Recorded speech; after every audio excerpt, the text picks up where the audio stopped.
think I'm right now in the position to do.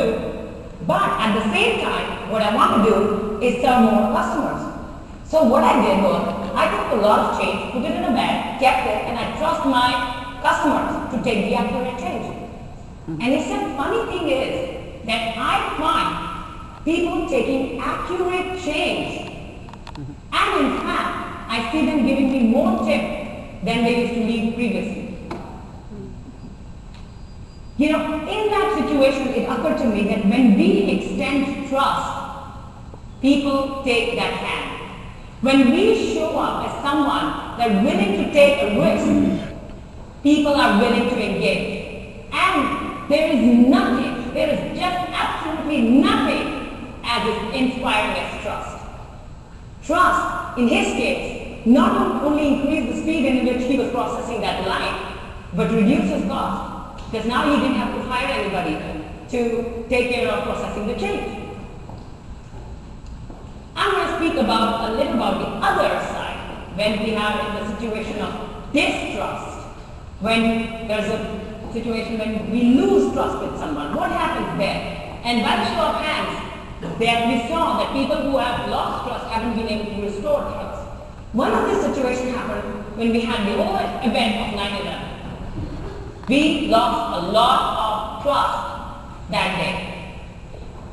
I actually used to fly a lot even before 9/11. I would go right into the airport and I'll go to the security check and off I go.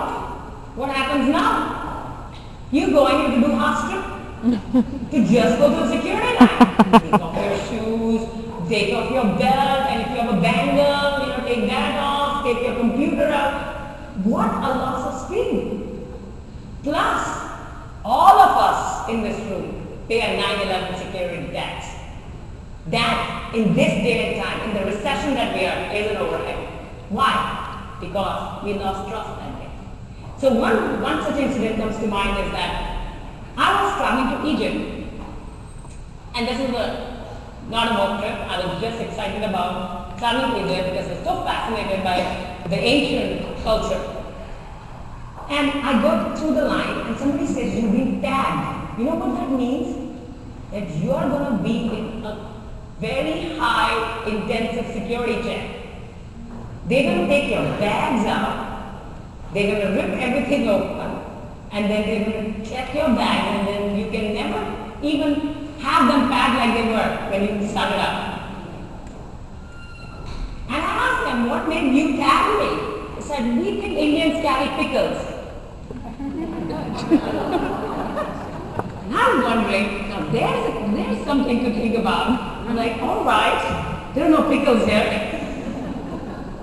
But what I want to show is that in that low trust environment, the way we used to take our flight is gone. I have met a whole lot of folks who think that trust is something that they can live without, as if trust is only for the weak, or it's a soft skill, like it's not for me. I can actually live alone. That is something I want to question. We trust this earth right now not to move.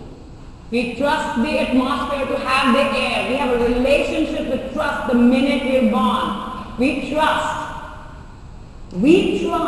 that the milk that we'll get from a grocery store is fresh. You're not watching the cow give the milk there. We trust that any medicine that you get from the pharmacy will take care of the illness. We trust naturally. And so the option of not trusting doesn't exist. Now what happens to people who don't trust anyone? I'm sure there's a name popping up in all your heads. That guy, he doesn't trust anybody. You know what happens to him? He has no leverage in his life. He's walking around thinking, or she's walking around thinking that he can possibly live without trusting anyone. We trust when we are in an emergency that the doctor will take care of us. There is nobody who's telling us we trust that, but we do. We trust naturally. That is our way of being. I want to give you just a little bit of insight onto how to look at trust, where you can become smart about looking at trust and understanding trust in your life when it shows up. Two components that trust is a function of is character and competence. I'm sure we know about character a lot. It's honesty, integrity, keeping your word, moving with ethics. We know a lot about character. But what I want you to focus is on competence. That is your skills, your capabilities that give you competence. And that you are accountable for. You're very much accountable for developing yourself over time, consistently, without stopping. That doesn't mean that you did an MBA 10 years ago and it holds valid today. You're not educated. This is a world which changes every 30 seconds.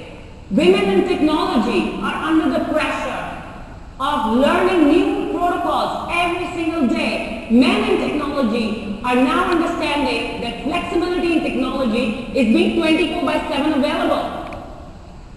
That is the world we live in. So not being competent is actually a huge loss on our own trust with ourselves. I'm going to talk deeper into that. But I want to start with this picture. Do you see this person? He's very confident that he won't fall. Otherwise, nobody would take a risk like that. So this picture actually speaks to self-trust.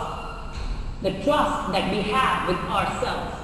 That is the fundamental foundation on which all trust is based.